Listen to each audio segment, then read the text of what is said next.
राधे राधे। भगवान श्री कृष्ण ने कर्म और उनके परिणामों के बारे में विस्तार से चर्चा की है। कर्म कैसे और कब अपना हिसाब लेता है, यह भगवान कृष्ण के दृष्टिकोण से जानना गहरे आध्यात्मिक और नैतिक मूल्यों पर आधारित है। गीता के माध्यम से भगवान कृष्ण ने कर्म और फल के बारे में जो शिक्षा दी है, वह संपूर्ण मानवता के लिए मार्गदर्शक सिद्धांत बन गई।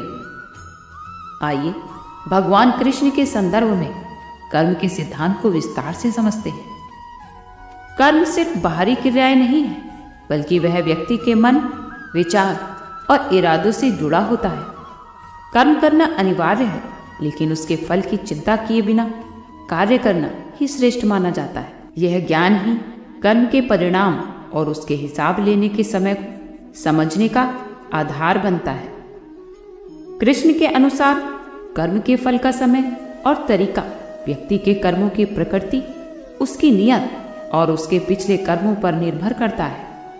कभी कभी कर्म का फल तुरंत मिल जाता है, लेकिन कभी कभी उसमें समय लगता है और कभी कभी अगले जन्मों में उसका फल भुगतना पड़ता है। यह सब कर्म के प्रकार और उसकी गंभीरता पर निर्भर करता है। कृष्ण ने यह भी समझाया कि कुछ कर्म ऐसे होते हैं जिसका फल इसी जन्म में नहीं मिलता, बल्कि अगले जन्म में मिलता है। यह सिद्धांत कर्मों की निरंतरता को दर्शाता है, जहाँ एक व्यक्ति को उनके पिछले जन्मों के कर्मों का हिसाब भी देना पड़ता है। इसे संचित कर्म कहा जाता है। इसका परिणाम भविष्य में प्राप्त होता है। कृष्ण ने गीता में कहा है कि कर्म का हिसाब लेने का तरीका बेहद सूक्ष्म और गहरा होता है। इसका कोई निश्चित समय नहीं होता, लेकिन यह सुनिश्चित है कि कर्म का हिसाब अवश्य होता है। इसका तरीका निम्न रूप से हो सकता है। आपके जीवन की वर्तमान परिस्थिति, चाहे वह सुख हो या दुख, आपके पिछले कर्मों का ही परिणाम होती है। यदि आपने अच्छे कर्म किए हैं तो आपको सुख और शांति प्राप्त होगी, और यदि बुरे कर्म किए हैं तो दुख और कष्टों का सामना करना पड़ेगा। कर्म के परिणाम केवल बाहरी जीवन में ही नहीं, बल्कि व्यक्ति के मानसिक और भावनात्मक स्तर पर भी देखे जा सकते हैं। किसी ने यदि पाप किए हैं तो उसे भीतर से अशांति और भय का सामना करना पड़ सकता है। वही पुण्य कर्म करने वाले व्यक्ति को मानसिक संतोष और आंतरिक शांति प्राप्त होती है। कर्मों का परिणाम अत्यधिक उन्नति या पतन के रूप में भी होता है। कृष्ण ने यह स्पष्ट किया है कि जो व्यक्ति निष्काम भाव से कर्म करता है, वह आत्मा की उन्नति की ओर अग्रसर होता है, जबकि जो कर्म बुराई और स्वार्थ से प्रेरित होते हैं, वे आत्मा को पतन की ओर ले जाते हैं। इंसान को अपने कर्मों के परिणामों को बिना किसी शिकायत के स्वीकार करना चाहिए, क्योंकि जो भी हमारे साथ होता है वह हमारे पिछले जन्मों का ही कर्मफल होता है। यदि हम अच्छे कर्म करते हैं तो हमें उसका शुभ परिणाम मिलता है, और यदि बुरे कर्म करते हैं तो हमें उसका कष्ट भुगतना पड़ता है। इसलिए कृष्ण हमें यह सिखाते हैं कि हमें कर्म के फल को संभाव से स्वीकार करना चाहिए, क्योंकि यह प्रकृति और ईश्वर का न्याय है। कृष्ण ने यह भी कहा है कि कर्म योग का पालन करके व्यक्ति मोक्ष प्राप्त कर सकता है। मोक्ष का क्या अर्थ है? जन्म और मृत्यु के चक्र से मुक्त हो जाना। जो व्यक्ति अपने कर्मों को ईश्वर को अर्पित करने में सक्षम होते हैं और फल की चिंता नहीं, वह अनंत मोक्ष प्राप्त करते हैं। यह व्यक्ति के जीवन का सर्वोच्च लक्ष्य है, जहां वह अपने कर्मों के बंधन से मुक्त हो जाता है। व्यक्ति निष्काम भाव से कर्म करता है और कर्म के परिणामों को परमात्मा पर छोड़ देता है। तभी वह जीवन के सच्चे अर्थ को समझ पाता है और उसे मोक्ष की प्राप्ति होती है। कृष्ण का कर्म सिद्धांत हमें सिखाता है कि कर्म के बिना जीवन संभव नहीं है, लेकिन उस कर्म का फल क्या होगा और कब मिलेगा, ये पूरी तरह से ईश्वर और प्रकृति पर ही निर्भर करता है। हमें कर्म करते समय फल की चिंता नहीं करनी चाहिए, क्योंकि फल पर हमारा अधिकार नहीं होता। कर्म के परिणाम का समय और तरीका निश्चित नहीं होता, लेकिन यह तय है कि हर कर्म का हिसाब अवश्य ही मिलता है। कई वर्षों पहले की बात है। दक्षिण भारत के वनांचल प्रदेश में एक राजा राज्य करता था, जिसका नाम राजा धर्मपाल था। राजा धर्मपाल अपनी धार्मिकता और न्यायप्रियता के लिए बहुत प्रसिद्ध थे। उनके राज्य में सुख शांति का वातावरण था और उनके 2 पुत्र थे, राजकुमार वीरभद्र और राजकुमार सुमेश्वर। दोनों राजकुमार शारीरिक और मानसिक रूप से बेहद सक्षम थे, लेकिन उनके स्वभाव में जमीन आसमान का अंतर था। राजकुमार वीरभद्र बड़े भाई थे और वे अपने पिता की तरह धर्मप्रिय, न्याय करने वाले, ईमानदार और करुणाशील थे। उन्होंने जीवन भर अच्छे कर्म किए, गरीबों की मदद की। वह हमेशा संघर्ष करते रहे। उनकी खेती में हमेशा सूखा पड़ा, व्यापार में घाटा होता और उन्हें राजमहल से कोई विशेष सम्मान भी नहीं मिलता। दूसरी ओर राजकुमार सोमेश्वर, जो छोटे भाई थे, स्वभाव में क्रूर, लालची और स्वार्थी थे।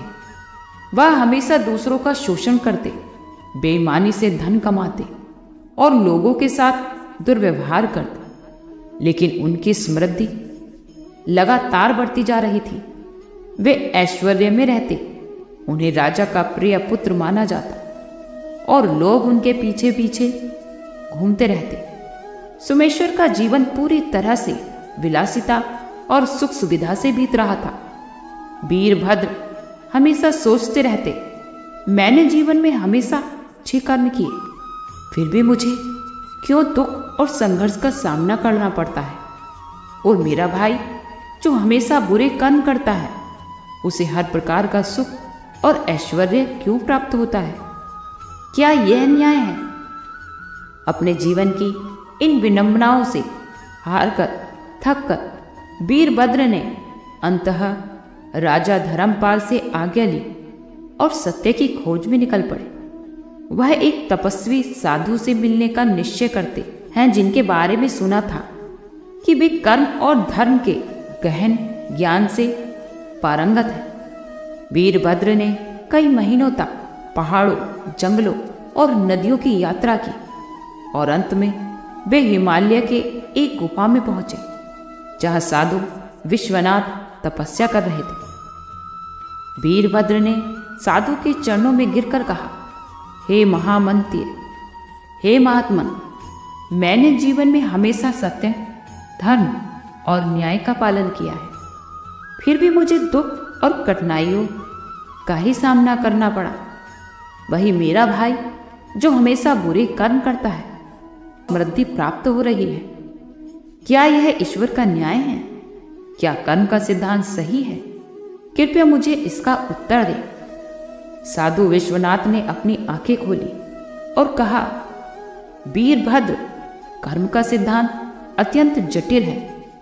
कर्म का फल तत्काल नहीं मिलता और यह एक जन्म से दूसरे जन्म तक भी जारी रहता है। इसे समझने के लिए मैं तुम्हें एक और कथा सुनाता हूं। कई युग पहले की बात है। एक राजा था जिसका नाम राजा धनराज था। वह बेहद दयालु, धर्मशील और परोपकारी था। उन्होंने अपने जीवन में अनगिनत अच्छे कर्म किए थे। गरीबों की मदद की, ब्राह्मणों को दान दिया और हमेशा धर्म के मार्ग पर चले। लेकिन उनकी एक भूल थी।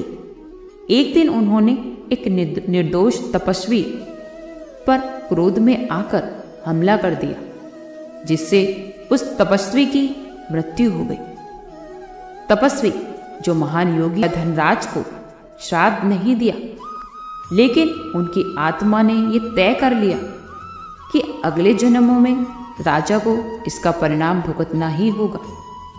राजा धनराज का पुनर्जन्म हुआ और वे इस जन्म में राजकुमार वीरभद्र के रूप में पैदा हुए। उनके पिछले जन्मों के पुण्य कर्मों ने उन्हें एक राजा का पुत्र बना दिया, लेकिन उस एक अपराध के कारण उन्हें इस जन्म में कठिनाइयां और संघर्षों का सामना करना पड़ रहा है।